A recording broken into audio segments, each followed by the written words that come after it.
All right, here we go again. In setting the stage for this video, I want to summarize one thing, which is that you have two extreme positions. The extreme monist or non-dual philosophy, which says that everything came out of this undifferentiated oneness, which we've explained is not possible. So you couldn't even account for the manifest in light of that kind of monism. Then there is the extreme dualism, which accounts for reality in terms of our reality, imaging or reflecting or being a copy of a higher, eternal, uncaused, transcendent reality, quote unquote, in the mind of God, or to use Platonic terms, in the realm of ideas or the realm of forms. But essentially, the church does depend on Plato for its teleology, and they both commit the error of dualism in the same way. The only difference being that Plato posits emanation as being the thing whereby, or the mechanism whereby, the contingent and non-contingent are somehow bridged, whereas the church posits that a person within a trinity of persons in the Godhead became incarnate and filled the gap between the non-contingent and the contingent.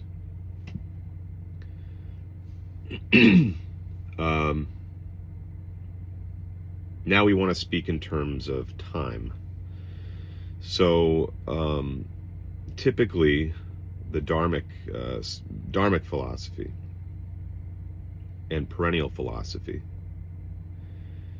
and that would go for Platonism, thinks in terms of cyclical, time being cyclical, following certain patterns and returning to the same starting point each time, and then replaying that same sort of pattern over and over again,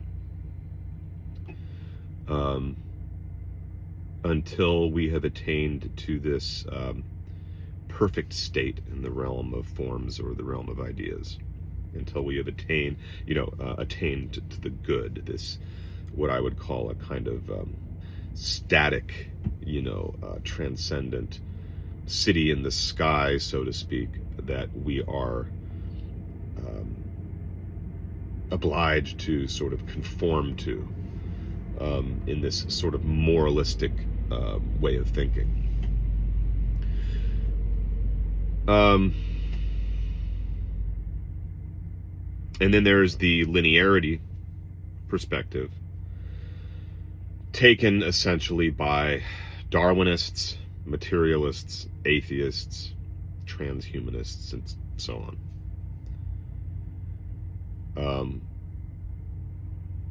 Where, and depending on the camp you belong to, the linear view says that things are in a constant state of gradual progression, but they don't lead to an ultimate state. They just continue in this linear fashion, changing and progressing. Versus the more nihilistic position, which says that things are constantly changing, but they're not always or necessarily changing for the better. I want to take a more spiral view, which says that things often do follow things generally do follow a certain progression, but they do that cyclically, and there is an incremental progression towards towards learning from our experience. Being in the image of God, so to speak, we learn from our experiences incrementally over many, many years and over ultimately many lifetimes. And then as a result, we conform more and more to the God in whose image we have been created, in terms of our knowledge, in terms of our intimacy and closeness and communion with that God, and in terms of acquiring more or less immortality, that state of conditional immortality that I described in the last video.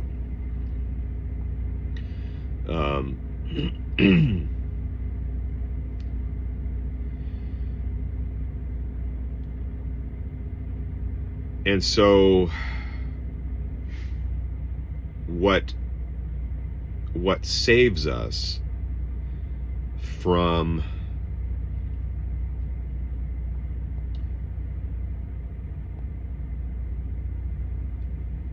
embracing a kind of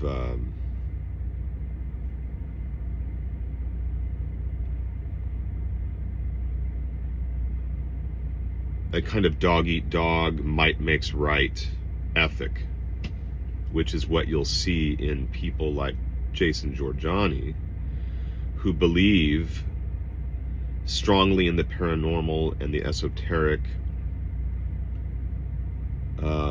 and that all is consciousness, so he rejects materialism, and who believes in an oversoul, so to speak, and reincarnation, yet embraces a very unfortunate ethic in which he unapologetically endorses genocide against those who have not progressed the way he and his fellow Prometheans have, because he believes that we are all, or whoever opposes him, are enemies of progress and evolution, and he believes that it is preferable to eliminate and to cull such people than to allow such people to prevent us from advancing to the next level, or to the next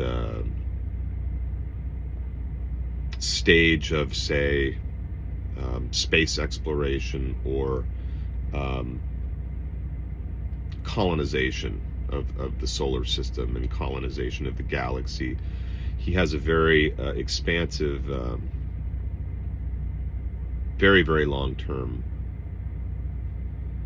view, which I also have, only I have an ethic to go with it, which foresees colonizing all of those planets on which there is intelligent life, and ridding it of the quote-unquote vermin who populate it and try to hold people back. So for him, there are the Prometheans who uphold the importance of knowledge, and those such as the Abrahamics who try to prevent us from having access to knowledge, and who keep us stuck in cyclical frames of reference like Platonism, systems like Platonism, perennialism, and Christianity. So my position takes a very linear view in terms of the fact that I don't see there being a fixed teleological state to which we must attain, but nevertheless, because we are created in the image of a personal God, which he does not believe in, there is a definite ethic to which we should strive and aspire. We continually make progress in our, I shouldn't even say progress, we just continually grow everlastingly in greater and greater intimacy towards the God who made us. And that, I believe, involves entering into new and better bodies. So we literally evolve through a progression of forms. And we do this everlastingly, and we just continue to improve. But we do that having conformed in our attitude and towards the world and towards God to a frame of mind which recognizes that reality is communal and personal, and that the overcoming of the ego involves a very personal intimacy and communion with the God who framed us. So the answer is not to replace one impersonal system such as Jorjani's with another, i.e. Plato's or the perennialist or the Christian one, which is just dualism and therefore doesn't achieve anything in terms of helping us resolve the problem on the other side of the aisle.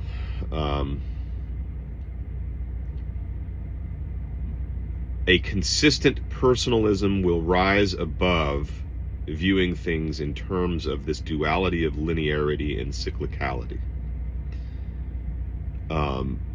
That is the essential point I want to make here. I think that'll pretty much do it for now. This is not my definitive critique of Jorjani that I mentioned wanting to do a while back in a note on YouTube. That will be much more involved, but I would really like to get through his corpus before I undertake that project.